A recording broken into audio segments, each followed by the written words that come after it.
Hello, in this video I will be speaking about VTLs. VTL is an acronym for Valid Trend Line and is an important part of Hurst's cyclic theory. First of all, let me explain to you what a trend line is. A trend line is a line which joins two or more troughs or peaks. Most of you are probably familiar with the idea of a trend line, so I won't be going into more detail about that now. If you don't know what a trend line is, then I would suggest you take a look at the huge amount of literature that there is out there about trend lines in stock market analysis. In Hurst cyclic theory, there is a distinction between an upward trend line and a downward trend line, so let's just clarify that. An upward trend line slopes upwards from left to right, and it is drawn across price troughs, whereas a downward trend line slopes downwards from left to right and is drawn across price peaks. Okay, so what is a valid trend line, or a VTL? A VTL is simply a trend line which obeys certain rules which qualify it as being a valid trend line. Let's take a look at those rules. There are two rules that apply to both upward and downward trend lines, and those rules are, firstly, that a valid trend line is drawn between two consecutive peaks or troughs of a particular cycle. The second rule is that a valid trend line is drawn so as not to cut through or intercept price bars on a chart. Then there is a third rule that applies only to downward VTLs, and that is that a valid downward trend line must not be drawn between price highs between which there is a trough of a longer cycle. I will demonstrate this to you in a moment in the Hurst Trader. Before I do that, I would like to point out something very important about VTLs, which is the last point on the title screen that you see now, and that is that VTLs provide information about the cycle that is 1 degree longer than the cycle the VTL is based upon. That's a very important point. If we are drawing a 10-day VTL, then it would be drawn between two consecutive troughs or peaks of the 10-day cycle, but it would provide information about the cycle 1 degree longer, which is the 20-day cycle.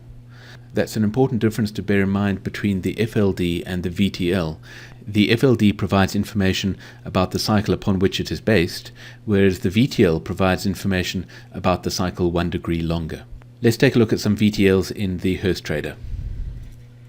So here I have a chart of the S&P 500 open in the Hurst Trader, and you will see I have deselected most of the analysis elements.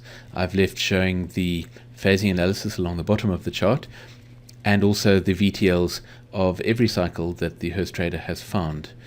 You will see that the VTLs are color-coded according to the color of each cycle, as is every other analysis element. So let's have a look at some of these VTLs and see how they are examples of the rules for the formation of VTLs. Let's start with the longest term VTL. That is this 18-month VTL over here. Now the rules for the formation of upward VTLs stipulate that in the case of an 18-month upward VTL, that would be formed by drawing a straight line between two consecutive troughs of the 18-month cycle. Now if we have a look at the phasing along the bottom of the screen, you will see that we have a trough of the 18-month cycle over here in March 2009, and here we have the previous trough in August 2007. Now if I was to join those two troughs with a straight line, then that line moving from left to right would be pointing downwards.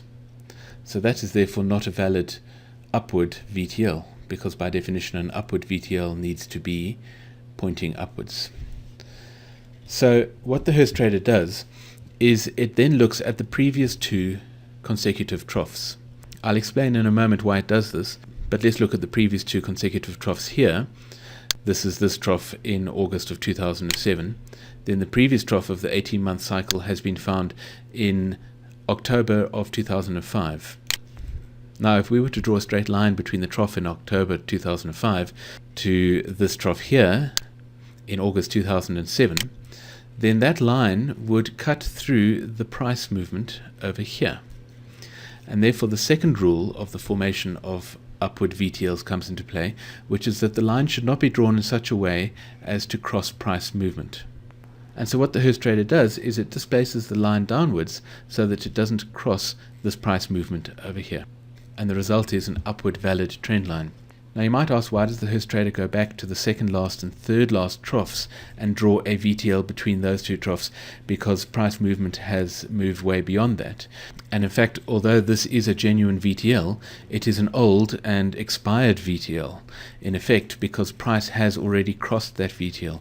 The reason the Hurst trader does this is because the moment at which a VTL becomes very important is the moment at which price crosses that VTL. So if the Hurst trader were to stop drawing a VTL as soon as price crossed it, then all of the analysis information that one could glean from price crossing the VTL would be lost, because you wouldn't be able to see it visually. So for that reason, the Hurst trader does go back and does draw old VTLs if and only if there isn't a more recent and current VTL to be plotted. As a result, we can see that price crossed this VTL over here at the beginning of 2008. And now the information that can be gathered from the fact that price has crossed that VTL is that the cycle 1 degree longer than the 18-month cycle has formed a peak. And so we can say with some confidence that this peak over here in October 2007 is in fact the peak of the cycle 1 longer than the 18-month cycle, which would be, of course, the 54-month cycle. And so we can say that the peak of the current 54-month cycle was formed over here in October 2007.